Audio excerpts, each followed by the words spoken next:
So ಇದು ಇವಾಗ 38 ಇಂಚು chest measurement ಅಂತ ಬ್ಲೌಸ್ ಕಟಿಂಗ್ ಮಾಡಿರೋದು. ಸೊ ಇದಕ್ಕೆ ಬಂದು 6.5 ಇಂಚು ಶೋಲ್ಡರ್, 6.5 ಇಂಚು ಆರ್ಮೋಲ್ ಡೌನಿಂಗ್ ಹೇಳ್ತಾ ಇರೋದು ನಾನು, ಆರ್ಮೋಲ್ ರೌಂಡಿಂಗ್ ಅಲ್ಲ.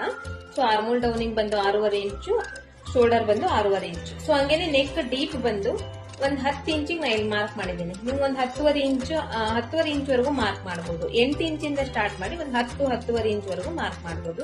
ಸೊ ಹಂಗೇನೆ ನೆಕ್ ವಿಡ್ತ್ ಬಂದು 6.5 ಇಂಚ್ ನಲ್ಲಿ 2 ಭಾಗ ಮಾಡಬೇಕು. ಅದರಲ್ಲಿ 3/4 ಇಂಚು ನೆಕ್ ವಿಡ್ತ್, 3/4 ಇಂಚು ಶೋಲ್ಡರ್.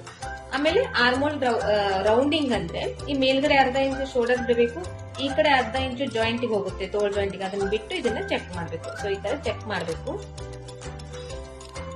ಸೊ ಇದರಲ್ಲಿ ಇವಾಗ 9 ಇಂಚ್ ಬರ್ತಾ ಇದೆ. 9 ಇಂಚ್ ಅಂದ್ರೆ ಮುಂದಿನ 9 ಇಂಚು, ಹಿಂದಿನ 9 ಇಂಚು, ಎಷ್ಟಾಯ್ತು?